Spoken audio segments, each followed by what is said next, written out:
Bonjour les amis, vous avez vu les images, hein? Le président Ali Bongo nous demande de faire du bruit. Eh bien, avec cette émission, je réponds à son vœu. Je voudrais faire du bruit. Mais le bruit que je voudrais faire, c'est d'abord en sa direction à lui. Pendant les élections, il a verrouillé l'information. Il a donné l'ordre qu'on coupe l'Internet et tout. Et là, il veut que nous fassions du bruit. Faire du bruit pour dire qu'il est en train de perdre son pouvoir. D'accord, nous faisons du bruit. Et moi, je souhaite qu'on ne lui fasse pas du mal parce qu'on voit qu'il a peur. Et en même temps, on voit qu'il fait un appel au secours. Mais les gens qu'il appelle au secours, là, c'est pour faire quoi? Pour les remettre sur son fauteuil ou bien pour dire aux militaires, je ne sais pas moi, de les laisser libres. Le fait qu'il soit séparé de sa famille, ce n'est pas forcément parce qu'on voudrait faire du mal aux siens, c'est probablement pour qu'il ne puisse pas communiquer, parce que quand on neutralise un président comme on vient de le faire, on va faire des enquêtes pour savoir est-ce qu'il a des biens mal acquis, et les aveux sur les biens mal acquis, on ne peut les avoir que si on interroge les gens individuellement de manière séparée. C'est peut-être pour ça. Souhaitons donc que on ne va pas faire du mal à sa famille. Ce coup d'État est en train d'inquiéter beaucoup de gens, surtout en Europe, surtout en France. Les Français ont peur maintenant. Ils réalisent qu'ils sont en train de tout perdre. Et même ils se disent, nous allons soutenir les présidents qui ont été élus démocratiquement. Il y en a même un parmi les porte-paroles des Français qui disait qu'il est prêt à soutenir même Ali Bongo. Et je voudrais que les Européens qui nous suivent comprennent un peu les Africains aussi.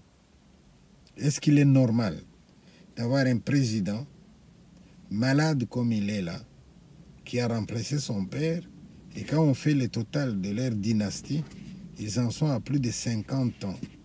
Est-ce que c'est encore ça, les régimes démocratiques? Et d'après le bruit qu'on entend, lui-même était prêt à préparer son fils aussi pour le remplacer, lui. Chers amis, comprenez que les Africains puissent en avoir marre de ces présidents qui s'éternisent au pouvoir. Mais alors, nous savons aussi que ces présidents qui s'éternisent au pouvoir jouissaient de l'appui des parrains occidentaux. Et ces parrains-là sont inquiets aujourd'hui parce que leurs intérêts en Afrique sont menacés. Les anciennes colonies de la France dénonçaient la France-Afrique, dénonçaient le franc CFA. Ils n'ont jamais été entendus. Certains présidents européens ont même dit que l'Afrique n'est pas encore entrée dans l'histoire. Eh bien, l'Afrique est en train d'entrer dans l'histoire maintenant. Alors on fait quoi? Je sais qu'il y a des pays qui sont prêts à soutenir certains pays pour qu'ils attaquent d'autres pays africains. Moi, je suis de ceux qui pensent que les Africains ne doivent pas se battre. On a suffisamment versé du sang dans nos pays. On a tellement de problèmes à nous et écouter les gens qui veulent protéger leurs intérêts, qui vont nous donner des armes pour que nous puissions nous entretuer. J'espère que les Africains ne vont pas suivre cette voie-là. Que ces gens-là qui nous donnent des armes ne visent que leurs intérêts. Nous, en Afrique, on avait la psychopalabre. On a la psychopalabre. Il y a un problème, eh bien on se retrouve en famille, en dessous d'un baobab. On discute et on trouve des solutions. Regardez, dans tous les pays où il y a les guerres, ça coïncide souvent avec beaucoup de richesses dans le sous-sol. Dans tous les pays où il y a des guerres dans nos pays, ça coïncide souvent avec des intérêts des autres pays qui ne sont pas forcément nos intérêts à nous. Une question maintenant se pose. Qui sera le prochain qui va être éjecté de son siège de président de la République à vie? Qui sera le prochain? Eh bien, que les présidents au pluriel fassent leur examen de conscience, qu'ils se disent qu'un bon président, on prépare la relève. Mais la relève, on ne la prépare pas que dans sa famille. La relève, le pays ne vous appartient pas. Vous regardez autour de vous des gens qui travaillent bien.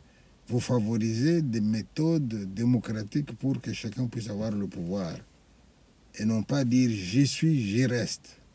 Alors, si vous y êtes et vous y restez, vous risquez de connaître ce que Ali Bongo est en train de connaître maintenant. Voilà, c'est ce que je voulais dire par rapport à M. Ali Bongo. Mais je voudrais quand même faire une réflexion. Cette manie que les gens ont de s'incruster au pouvoir, observez bien, ce n'est pas que en politique. J'ai travaillé dans une entreprise où il y avait un organigramme défini de la manière suivante. Au-dessus de tout, vous avez un PDG. En dessous du PDG, vous avez ce qu'on appelait les grands directeurs hiérarchiques, donc GDH. En dessous des GDH, vous avez des directeurs qu'on appelle les directeurs de département. En dessous du directeur de département, on avait les divisionnaires. En dessous des divisionnaires, il y avait les chefs de service, et les chefs de service avaient des cadres qu'ils dirigeaient. Mais qu'est-ce que j'avais constaté dans cette entreprise-là?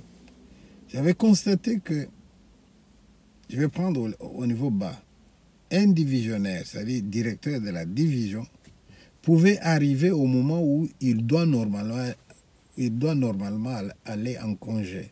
Mais non, il ne prend pas son congé. Il cumule 1 an, 2 ans, 3 ans. Or, c'était obligatoire de prendre son congé annuel.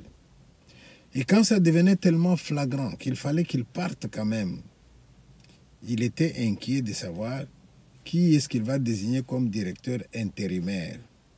Alors, il pouvait laisser tranquille ces 4 chefs de service, au lieu d'en prendre un qui monte à sa place pour faire l'intérim, eh bien, lui, il allait dans l'horizontalité chez un autre divisionnaire à qui il confiait sa direction.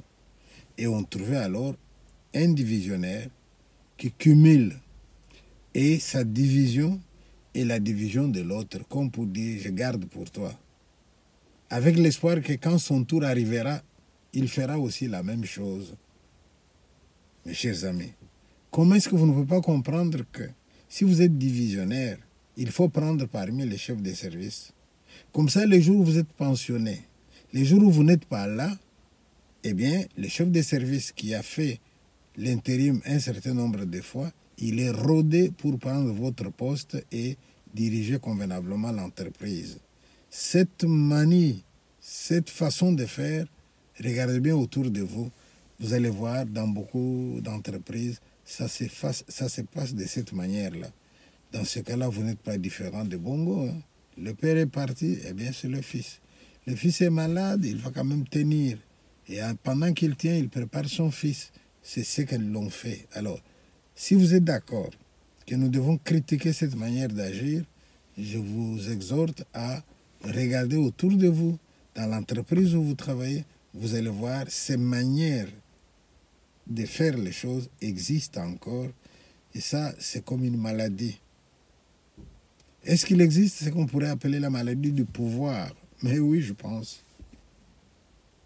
Vous occupez un poste de responsabilité, on vous acclame, et vous êtes tellement imbu de vous-même que vous finissez par vous convaincre qu'il n'y a que vous.